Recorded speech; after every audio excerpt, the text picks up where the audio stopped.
Olá, seguidores. Deixa eu comentar com vocês sobre o desempenho operacional e financeiro de HTMX11 aqui no último mês disponível. Foi um desempenho que foi bem superior que aos demais meses, né? A gente for olhar principalmente a receita com diárias. Então, vou analisar aqui a dependência do fundo aos não recorrentes, que são bem recorrentes aqui no fundo, mas é importante a gente prestar atenção no resultado recorrente do fundo, né? A receita com as diárias.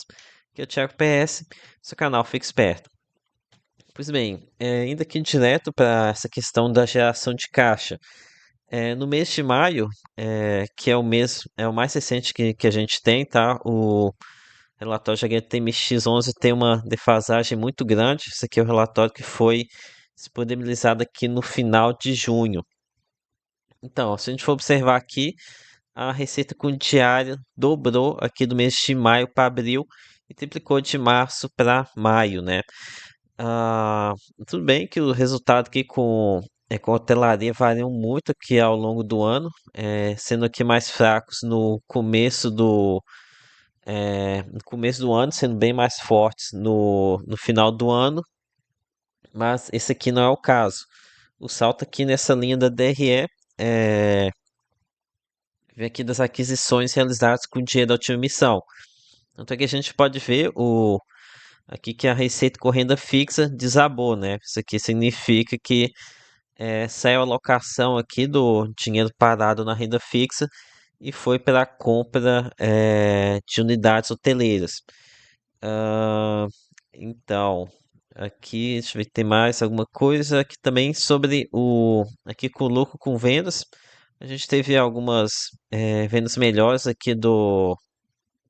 eh, aqui ao longo de últimos meses, né? Acabou melhorando um pouco o rendimento, diferente do que a gente viu aqui em março, entre fevereiro e março, em que a gente teve pouca venda e a receita com diários também estava fraca.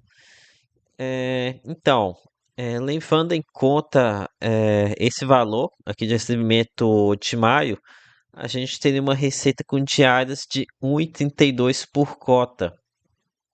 Aqui o ideal seria observar pelo menos mais 1 ou 2 meses dessa receita, né? Tô fazendo aqui algumas estimativas com apenas um mês. Isso aqui não está longe de ser o ideal de se fazer, né? Mais prudente é ter mais alguns meses. No entanto, daqui a algum tempo eu volto a fazer uma nova análise. Então, já segue o canal aqui para ver os próximos vídeos. Mas então, a gente está aqui com uma receita com diários de 1,32 por cota.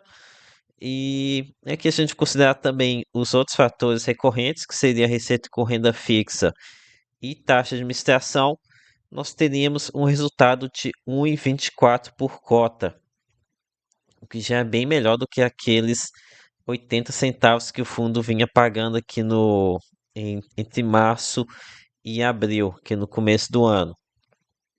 Ressalto novamente, precisa avaliar aqui mais alguns meses antes de bater o martelo de que esse seja realmente o resultado recorrente do fundo. Mas enfim, considerando esse resultado aqui, temos um dividend yield mensal de cerca de 0,87% ao mês.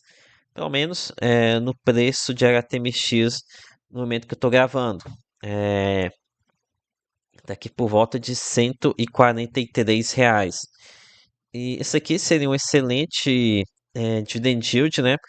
É, um rendimento acima do que a gente está encontrando atualmente aqui nos outros fundos de tijolos, e que seria uma renda apenas recorrente, né? E além disso, a HTMX tem as alienações com grande capital que são muito frequentes, né? Volta e meia tem vendo por aqui como vocês podem ver, né? Mas que foi uma exceção de que não entrou nada é, via ganho de capital. Aqui, e o gestor ele tem muito incentivo para realizar essas vendas, pois a taxa de performance dele é 20% sobre o lucro que ele consegue com a venda de unidades. Então, esse aqui é o tipo de taxa de performance que eu apoio, taxa de performance que incentiva o gestor a trabalhar mais e melhor, né? Aqui é uma relação de ganha-ganha para o gestor e os cotistas, uma das poucas relações desse tipo aqui com nas taxas de performance. E aqui a gente está lidando atualmente com 780 quartos em 20 hotéis. Então, tem muitas unidades aqui para o gestor vender e gerar ganho de capital. E aqui no caso, o gestor já provou inúmeras vezes que possui experiência necessária para isso, ele consegue comprar barato e vender com bom lucro depois. Aqui ele coloca em prática a mesma estratégia de HGRU. Na verdade, acho que HTMX11 foi que criou essa estratégia, né, de comprar os imóveis no atacado e vender no varejo. Claro que isso aqui só funciona com imóveis relativamente baixo valor, né, que possuem muito mais liquidez. Agora aqui um ponto importante que é verificar se essa renda não está inflada. Então, aqui eu procurei alguns fatos relevantes de HTMX para pesquisar mais sobre como que foi essa compra dos imóveis. E, então, eles fizeram uma compra recente de 200, quase 213 milhões de reais e pagaram 190 milhões à vista. E aqui tem 13 milhões vai ser parcelado em 25 meses.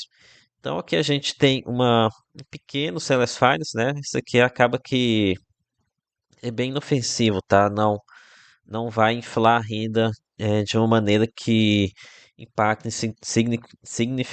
significativamente o resultado recorrente. Aqui nesse documento também achei essa informação aqui, muito valiosa. Estima que uma receita, um cap rate de 12% ao ano com as unidades adquiridas. Isso aqui é um cap rate excelente, né? Muito bom mesmo. Enfim, como eu disse, o gestor ele compra muito bem. E aqui a gente está falando de fundo BTG, né?